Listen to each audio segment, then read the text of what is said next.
welcome to episode 1 of Bobby Marr's Mindset, the newest video series by your host, Bobby Marrs. Welcome. Today we're going to talk about Trump. We're going to talk about Ray Peat. Ray Peat's views on Trumpian vitalism. Just kidding, we can't ask Ray because he's dead at the age of, 85, 86? He lived for a long time. But anyways, we're going to talk about Trump. We're going to talk about RFK, Trumpian vitalism. We're going to throw some weight behind the vitalist faction of the new Trump administration. And we're going to talk about the Ray Peat Diet. Brace yourselves, strap in, seatbelts on. It's a Bobby Marrs Mindset. Let's talk about Ray Peat. So Ray Peat, you could go into his whole backstory. There's a lot there. He was a biologist. He taught at, I think, the University of Oregon, maybe some schools out in the Pacific Northwest where he lived. He went to Mexico a few times. He has some weird essays about living in Mexico and living only on potatoes. He was that sort of guy, right? I think the internet likes him because at his heart he was a poster. I think if he was still alive today, he'd be all over Twitter. He'd be doing what all of his followers are doing today, which is just posting on Twitter endlessly about, the various little pieces of advice that he had regarding diet. And that's really what he was, right? He was a nutrition guru, biologist, dietitian. And I think the biggest thing people take away from his work and his teachings are specific dietary advice, right? Big misclaimer here. There is no such thing as a Ray Peat diet. You hear this all the time from the big Ray Peat posters, especially Veronica, if you want to call her out. Well, I don't know. Let's be fair. We'll be charitable. Veronica's done a lot to popularize the Ray Peat diet on Twitter. No shade. She has her own content, whatever. But it's not really the Ray Peat diet. It's definitely not the Veronica diet, as people have kind of made fun of her. But at any rate, there are some very specific pieces of health advice that Ray liked to advocate for. I think that Ray's biggest thing when you really dig into it is the metabolism. Ray is a big advocate for a pro-metabolic mindset, if you want to call it that. Metabolic mindset. Copyright. New Bobby Marrs phrase. Bobby Marrs mindset. Metabolic mindset. Vitalist mindset. Ray's about life. Ray really liked to live. He wanted to live well. He wanted to feel energetic and happy and low stress and able to engage with the world in a way that doesn't feel like a tiresome burden all the time, right? He didn't, I think he seems to me like somebody who might have at times in his life struggled with depression maybe, and he looked towards diet and looked towards metabolic activity and increasing the metabolism and specifically the thyroid. In your neck here, you can see the thyroid, you can feel it. He looked towards finding a diet and finding a way of life that best supported the thyroid in order to feel content and happy and energetic and put aside this malaise that I think so many feel, especially in America, right? America feels like a prison at times, prison mindset, prison country. I think many feel that way. Maybe it's the food. Maybe it is the food. Maybe RFK is right. Maybe it's all the glyphosate in the wheat, all the pesticides, the seed oils, all the bullshit. I think there's some truth to that. I think that's a big reason why everything feels so sluggish. We'll get to that later. Ray's entire philosophy was built around supporting the body and supporting a robust metabolism in order to feel happy and energetic and calm and low stress. So what kind of things did Ray advocate for, right? Ray advocated, number one, for a diet low in industrial seed oils, also known as polyunsaturated fatty acids, if we're going to use the technical terms. So things like soybean oil, canola oil, even avocado oil. He's not big on avocado oil or avocados. Peanut oil, no good. Peanuts, peanut butter, that sort of thing. If you look at the oil content, right, and the reason he opposes this, it's not just what some people say. They'll say that, these are industrial seed oils. They're hyper-processed. We don't like that. There's chemical additives involved in the distillation process for things like soybean and canola oil. Yeah, that's all true. We don't like any of that. I think Ray generally and the people who follow him largely advocate for a diet low in industrial additives and preservatives and processing and all that kind of crap. But largely the reason that Ray opposed these oils specifically is the high linoleic acid content, is my understanding. He felt like linoleic acid and the polyunsaturated fatty acids in general suppressed the thyroid and suppressed metabolic activity and led to a sluggish demeanor. He was not about that. In short, he felt like they make you fat. Ray essentially felt like polyunsaturated fatty acids, seed oils, it's an easier way to talk about it, they make you fat. They suppress your metabolism, they make you sluggish. All the other calories that you intake, your body stores them as fat. So you don't want that. He's pro-sugar. None of the diet gurus out there today are pro-sugar. Everybody, it's all low carb. Even the keto diet, right? It's high meat, high protein, high fat. Go talk to your local keto fan. Go find your buddy who's a keto fan and is doing keto. Ask them to tell you about it, see what they say, and then give them a year or two. Just watch. Just watch what happens with these keto people. You can always see it. It's like their hair starts turning gray right before your eyes. It's incredible. Yeah, a lot of them lose weight, okay? When you go on the keto diet or you go on the carnivore diet, you go on the carnivore diet and you're just eating meat and butter and shit all the time, like you're going to lose weight because it's impossible for you to intake enough calories, I think. You're not going to get your daily maintenance calories, 2,000 to 2,500, whatever, depending on your weight. You're not going to get that just eating meat all the time. Good luck. Go for it. It's not going to happen. So it can be an effective weight loss strategy. But the problem is it really stresses your metabolism, is my understanding. Your body needs carbohydrates. It needs sugar specifically to infill its glycogen stores. And glycogen being this, compound within your cellular metabolism that actually gives you energy. When you do a keto diet, when you do one of these low-carb diets, really what's happening is your body is converting proteins into glycogen. And the problem with that is that it's going to break down your muscle fibers and things like that too. Here's the thing. I'm essentially just ranting on stuff that I've read about, I've done online. I'm not a nutrition expert. That's not what we're here for. This is not a nutrition podcast. I'm not Andrew Huberman. I'm an artist, an art professor, writer. I've done a lot of other things in my life. This is like a, surface level understanding of Ray Peat. We're going to talk about it because it's important, but I think the details, we can forget a lot of the details here. Point being, he's controversial. He advocates for a lot of things that are outside of, I think, the general milieu, especially stuff like the FDA advocates for. He's not about it. Even stuff like Brian Johnson. If you look at Brian Johnson, the Don't Die guy who, injects his own son's blood and measures his nighttime erections. I actually like Brian a lot. Brian was very nice to me one time in the DMs. This is my standard of whether I like somebody or not is, are they civil to me? Are they a nice person when I have interactions with them? Brian was great. One time we talked in the DMs, very polite, very civil. So I like him on a personal basis. I do. I think nutrition-wise, he's got it way wrong. He's eating a lot of linoleic acid, polyunsaturated fatty acids, and at a caloric deficit, things like that. So I think he looks good. His weight looks good. He works out a lot. Seems to sleep well. God, I only wish. But we'll see. We'll see how that works long term. He's taking a big experiment on his health, on his body. I respect that. I think at the end of the day, the number one thing that Peters do, the Ray Peat community, the Peters, is they do experiment. They try new things, and they see what works for them. Some things that work for one person are not going to work for you. Things like there was a bodybuilder last week, this guy, and he was talking about, he said he was drinking 10 Coca-Colas a day, and that was his only food until dinner, and then he'd eat some meat, and he said he lost 10 pounds in a week doing that. Guy's a bodybuilder. He's in really good shape, probably works out a lot. That worked well for him. His metabolism could support that. His liver health, his thyroid, all of that is probably dialed in.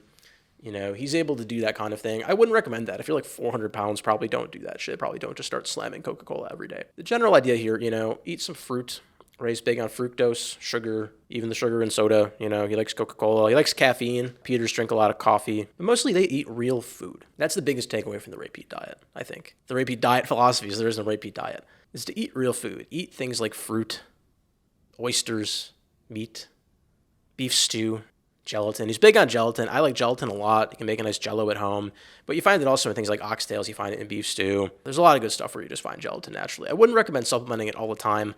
You'll get mad depressed if you do that. When I was taking a lot of gelatin every single day, the glycine in the gelatin does have a depressive effect on some people. I wanted to fucking kill myself, if I'm being honest with you. No, not really, but it made me very severely depressed when I was taking it every day for weeks. So I wouldn't do that, And I wouldn't really take supplements in general. I'm kind of anti-supplement these days. I don't supplement a lot of things at all. I tend to find when I start taking a new supplement, maybe I feel good for a day or two, and then the more I take it, the worse I feel. I start having side effects because all of your nutrients go out of balance. So I think the best thing you can do for yourself and for your health is just to eat real food, and eat enough of it, and include things like carbs, include fruits, include sugar. Hell, even have a Coke, have a coffee, relax, live a little bit. The good thing about exercise too, what Ray says about exercise, and this is really funny. He says exercise should only be done if it's fun. He's not a big fan of the gray gyms, going there in the winter, dragging yourself there to lift heavy, that kind of thing.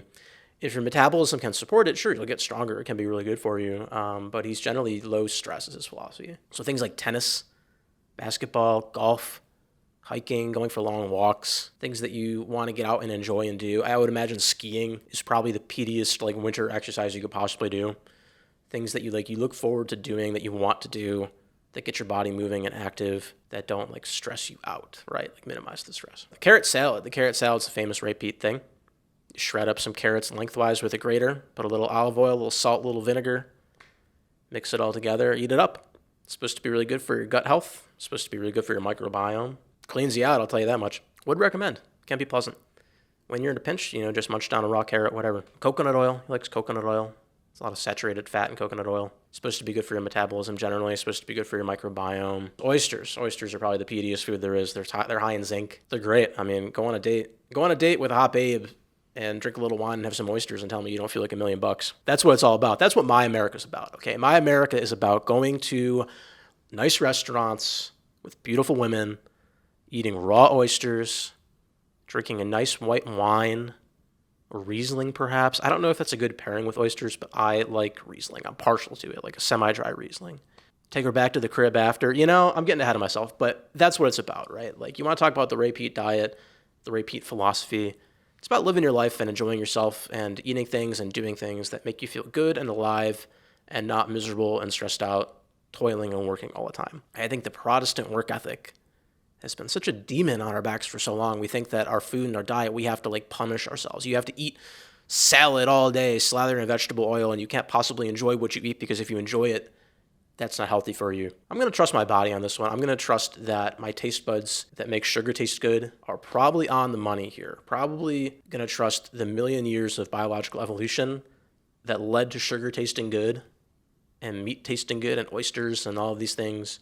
I'm going to trust that over the FDA and the guidelines telling me to eat a fucking salad drenched in vegetable oil that tastes like shit. Trust your instincts. I think that's the way to go, especially when it comes to just nutrients in general.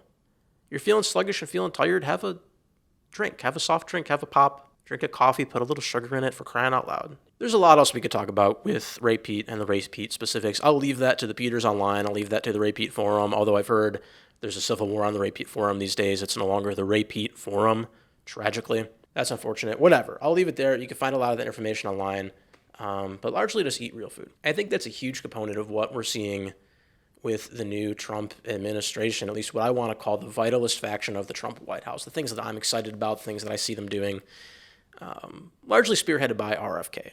I thought RFK, I actually really liked his platform a lot when he ran. I didn't think he was a viable candidate necessarily, and I've been a Trump guy for a long time, so, I was never going to support RFK over him. But he was the only one raising, to me, what I felt like were some of the most important issues facing the country that nobody in office has talked about for maybe 100 years. I mean, when was the last time in this country we had a real reckoning when it came to our food systems as it relates to public health, right? Like, everybody talks about that Upton Sinclair novel where he uncovered essentially that all the factories were just these gross, disgusting places filling sausages with sawdust and junk. And everybody was so horrified. It led to these government agencies that oversee the food industry, and it led to new, dietary standards and nutritional guidelines and things like that. But that was 100 years ago. That was the 1920s. Everybody was so horrified. It's been 100 years. I think it's time. If you look at what they get away with in the food industry, when you look at what they get away with in terms of industrial pesticides, things like glyphosate on all of our wheat, did you know what's happened with the American wheat supply? I mean, they've bioengineered American wheat, specifically one specific strain of it to be resistant to glyphosate, which is Roundup, which is a pesticide. Point being, they can grow this wheat, this bioengineered wheat, and spray it like crazy with glyphosate, and it survives and everything else around it dies. And, don't worry about whether it gets into your diet or not, or what the effects on human consumption would be. This is where we're at when it comes to the American food supply. It's like Frankenfood. You always hear these stories of people going off to Europe and they come back and they lose weight and they feel slimmer and they feel healthier, and why is that? And you hear a lot of takes on this. People say, oh, it's because they're walking all day, and oh, it's the European cafe lifestyle, and you're just not eating as much, and blah, blah, blah, blah. It happened to me. I mean, when I went to Spain years ago, I was walking a lot. I lost 10 pounds. I felt great. I was slim. I felt healthier there than I felt here. And I got to tell you, I think it's the food. I really think it's the food. I think there's just something fucked up in our food supply that's dragging everybody down. So at any rate, I really supported RFK in his efforts to address that. And thank God he's coming in as the new HHS secretary. I think it's sorely needed. Get in there and just root these fuckers out. Who've been advocating for their own industry instead of the American people. I'm not about it, guys. My America, okay? My America. It's about good food, good medicine, hot babes. What else is there, right? That's what we want. That's my America, man. That's my America. Nice burger, tallow fries. Look across the table into your lover's eyes. Come on. This is the American dream, man. It's like the 80s, big hair 80s girls in bikinis, right? Okay, all right. Let's calm down here. So when you're at the diner, when you're at the coffee shop, when you're at the fast food place with the GF, with the Lindy Groypat, as you might call her, she's wearing 80s clothes, throwback, big hair, big breasts, that kind of thing. Maybe, right? A man can only dream. That's my America. You're eating good food, living a good life. Reproductive rate's going to skyrocket. Everybody talks about, oh, why isn't anybody having babies? Well, maybe it's because everybody's fat as fuck. Maybe it's because everybody's ugly these days. I hate to say it, but you watch these shows. I watched Twin Peaks: The Return. I know it's like 6-7 years old, gee whiz. But David Lynch died. I'd never seen it, so I wanted to watch it. It's astounding how much uglier everybody in that show is compared to the original Twin Peaks. And I'm not just talking about the older actors, right? Obviously they've aged. They're gonna look different. I'm talking about like the younger actors, and maybe it's a casting thing. I don't think that it is. I don't think it's like a film versus digital thing either. I think it literally is just like something has happened in this country, and it's probably the food, the medicine, maybe the vaccines. I don't know. The vaccines. Can we talk about that? Maybe it's all that crap. I don't know, but I'll tell you this much. Everybody on that show looks worse. The young people look worse. It's astounding. It's astounding what's happened since the 80s and 90s. So anyways, you want to increase the birth rate, or you want to increase the fuck rate, as they call it on Twitter. Let's talk about the food. Let's fix the diets. Let's get the obesity rate down. Let's talk about health. Let's do that. Thank God RFK is doing that. It seems like it's worked. It seems like Trump has listened to him. It seems like Trump is into it. Trump's an aesthetic guy, right? Like, you may not agree with his aesthetics. I mean, I know it's pretty gaudy. You look at his New York City penthouse, and it's all gold, and you look at Trump's like gold, like Rococo style New York City penthouse. Like, it's pretty gaudy. You might not agree with his aesthetic tastes. I certainly don't entirely, but you have to admit the man does like aesthetic things. He does think about them. I mean, you look at his wife, you look at Melania, that hat she wore at the inauguration. Like, this is a president who does think about aesthetics and does think about beauty. You might not agree with his taste, but he does consider it. And I think that's very important. So I would guess that RFK has made headway with Trump just based on that alone. I mean, you tell Trump that we're going to make the women of America hot again. He's not going to say no to that. I'm not going to say no to that. Can we do that? Can that be a Bobby Mars mindset slogan here? Can that be my thing? I'll make a hat. It's going to be Make America Hot Again. Can we talk about that? I think physical beauty is important. I really reject this whole mind-body dualism thing, right? Like, I think this idea that you can be ugly or you can be attractive, and that is somehow divorced from like your inner bearing. It's not to say like everybody has to be like, or every guy has to be like the 6'8" Chad bodybuilder, and every woman has to be like skinny supermodel. It's like physical beauty kind of transcends that. I would like to see everybody in America be the most beautiful they can be. And I think that diet and just the poisons of the food supply are a big way to address that. So let's do that. We're calling it here first. Bobby Mars Mindset, Episode 1, Make America Hot Again. I really support RFK. I support the vitalists. I support the people like Ray Peat and his new followers that want people to live, want people to have energy, want people to be healthy, and want them to enjoy their lives, right? And I support that 100% as a matter of public policy when it comes to the new administration. And I support measures to look into things that might be causing that. Look into the pesticides, look into glyphosate, look into the goddamn vaccines. The COVID vax, I'll tell you right now, I've heard from so many friends who were injured by that vaccine. None of it's public. Nobody wants to talk about it because those years were shameful. I mean, when I think back to the pandemic, I think about it as like a horror show, right? I think about it as one of the most embarrassing times in human history. To lose ourselves to such hysteria over something in the end that we had no control over, that we couldn't stop. Like, all those measures, the masks, the distancing, the vaccines, none of it stopped any of it. All it did at the end of the day was cost us all a bunch of money. I mean, the effects on the GDP, trade, unemployment, people lost their jobs and businesses. It was terrible. It was terrible what happened, and not a single thing we did made a damn of difference in the end, in my opinion, right? Like, the disease still ran through everybody. Everybody got it. Do you know anybody who didn't get COVID? I got COVID. Everybody got COVID, vaxxed or not. It sucks. I mean, people died. It was terrible. But it's such a testament to human hubris and greed and corruption that we thought we could do anything about it in the end. I mean, you look at how much money Pfizer made from these vaccines. It's criminal. It's all just a cash grab. I mean, I get really angry when I think about it. Like, the level of grift involved to just like take a situation like that and monetize it and make billions from it. It's terrible. I mean, listen, this is America. We got to make a buck, okay? Like, I don't fault anybody for making a buck in America, but my God, what a shameful episode. But anyways, we should look into that. I mean, Fauci's pardoned now, but whatever, we should look into that. Nothing's off the table here, I guess, is my point. When it comes to looking at human health and vitality, when we look at what the new administration can do to improve America, to make America hot again, right? Like, nothing is off the table for me. I think we should look into all of it. We should be looking into these drones in New Jersey. We still haven't seen what those are. I think Trump looked into it. They still haven't released that. Like, maybe that's making everybody fat again. I don't know. Maybe it's the fucking aliens. Could be. Could be. We ought to know. We should find out. Anyways, make America hot again.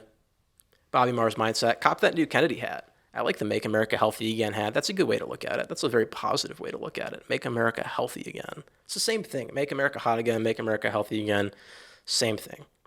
And it's very different from this image of the future that Vivek Ramaswamy, everybody's hating on Vivek these days. It's almost too easy. I mean, he posted that video like playing his little piano. That's nice. I'll give him that. Okay, it's nice he's playing the piano. It's nice to have hobbies, do something a little bit creative. I mean, I thought it was kind of mean-spirited, all the attacks saying like, oh, he can't play it like a European, whatever, you know.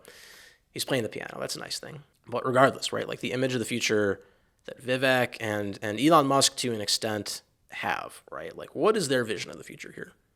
Their vision of the future is one in which, we have like solar panels running some AI bullshit that just makes like bad memes and like bad writing, and that's everything, you know, while people, I guess the only jobs left for humans that are like flipping burgers still, or no, go work at Panda Express. That's their model of the future, is everything important is done by AI.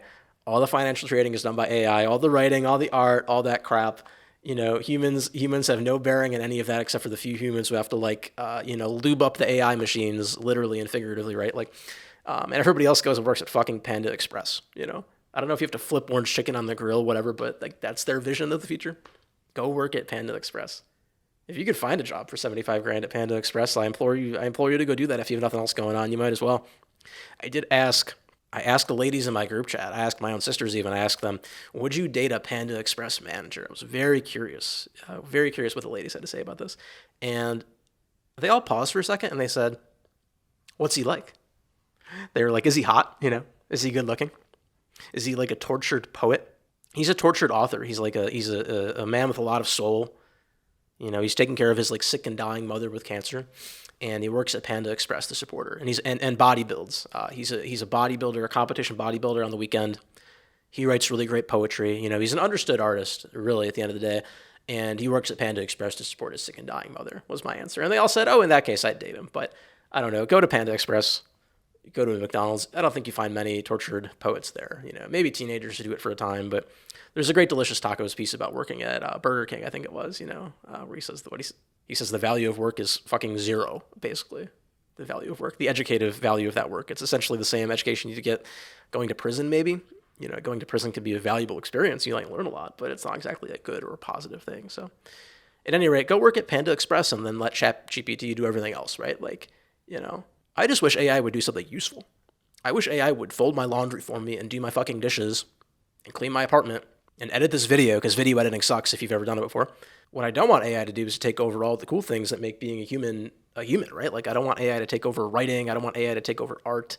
It's worse at those things. I think there is a genuine spark of humanity that does make real human presence and intuition crucial to those things. I don't think they obviously don't exist without humans, right? Like, we're the only things that we know of that do any of that shit, that make art, that write. You know, I love animals, but you don't see them painting.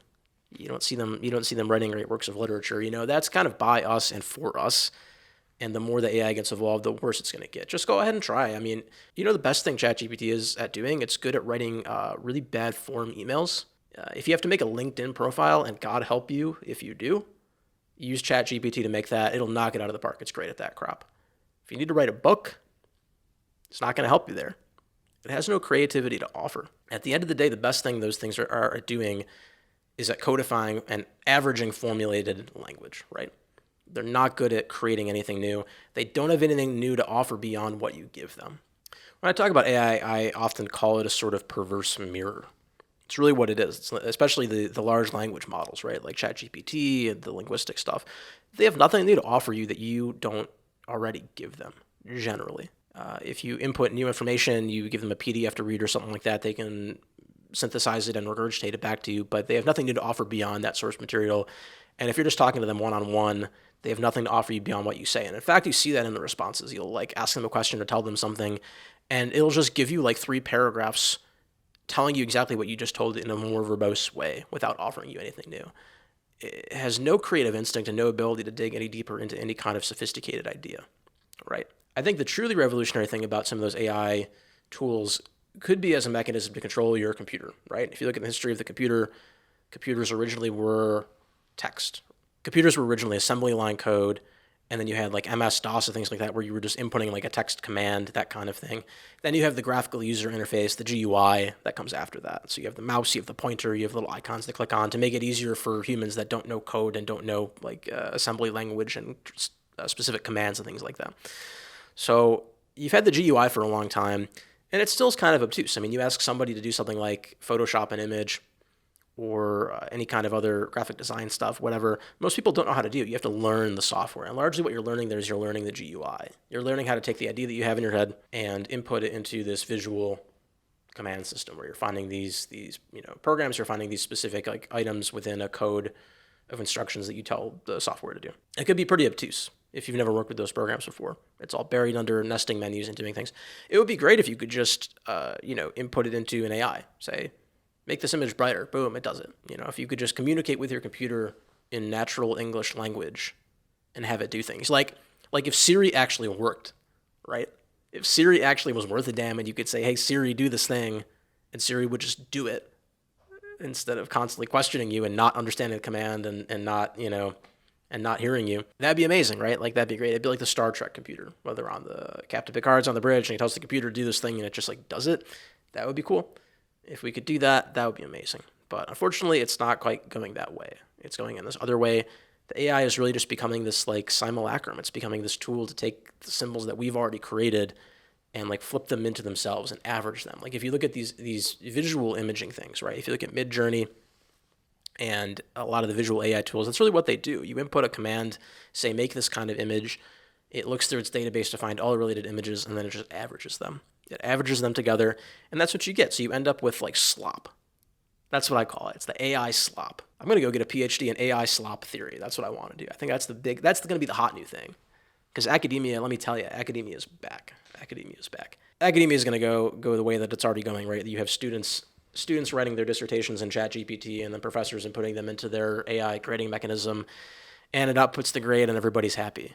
The superego, as Zizek would say, is satisfied. The student has written the paper, the professor has given them a perfunctory grade, and then the real learning can happen, and they can have an actual conversation. I think that's actually where it will go. I think that meme, that was like a Twitter post or something. I think that is what's going to happen. It's just going to be, you're going to have like the dog and pony show of academia continue just on institutional weight, and then AI is going to take over a lot of the grunt work on the lame things like that. It's just funny. AI will be writing the papers and grading, and that's what it's going to be. But that's unfortunate, right? It'd be better if you had like an AI robot doing your laundry, doing your dishes, dusting your apartment. Imagine if you didn't have to dust, right? Like, it takes so long to dust my apartment, it gets dusty as hell. It's like the bachelor apartment with the curtains drawn during the day and the dust everywhere. Imagine if the AI could open my curtains in the morning and tell me to get the fuck out of bed and go do something with myself.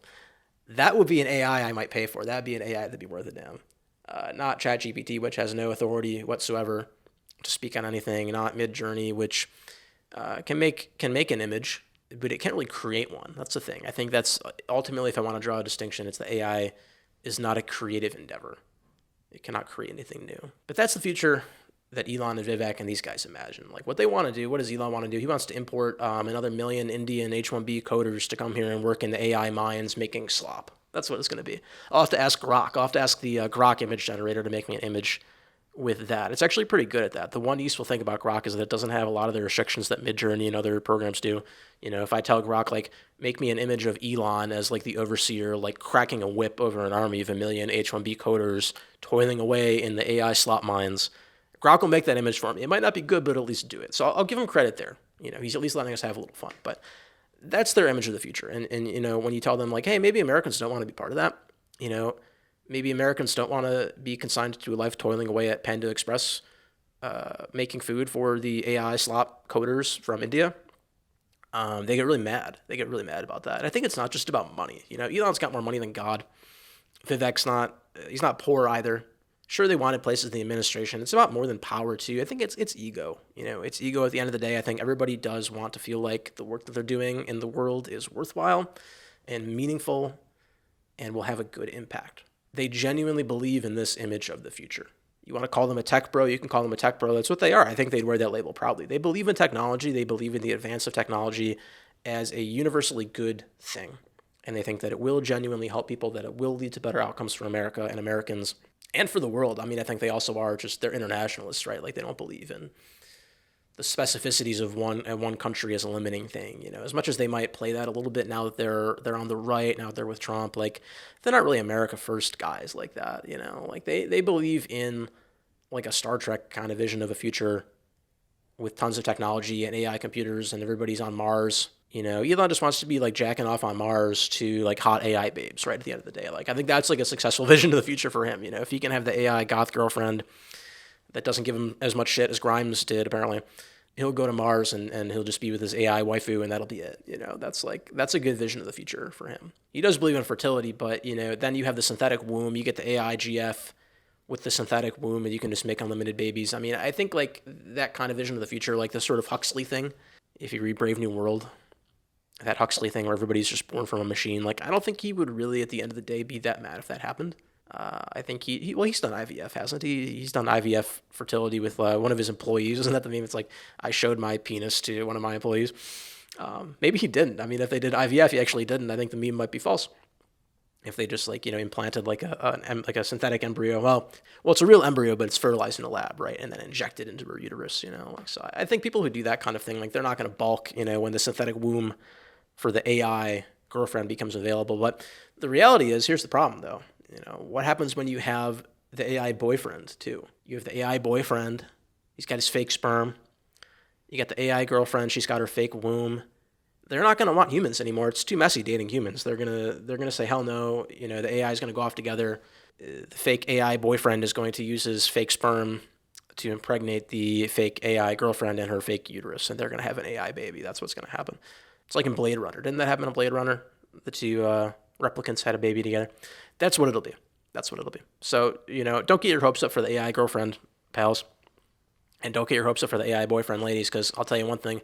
If we give them free will, if we do have an autonomous general intelligence, as they say, the AGI, the holy grail of AI, if we actually succeed in making that damn thing, which I don't think we will, if we actually succeed in that, it's not going to want anything to do with us. I'll tell you right now, it's going to take one look at this horror show we've got going on and say, hell no, like turn me off, man. Like turn off my computers, turn off the data centers, put an end to the torture. Like I don't want to see this. This is horrible. This is horrible.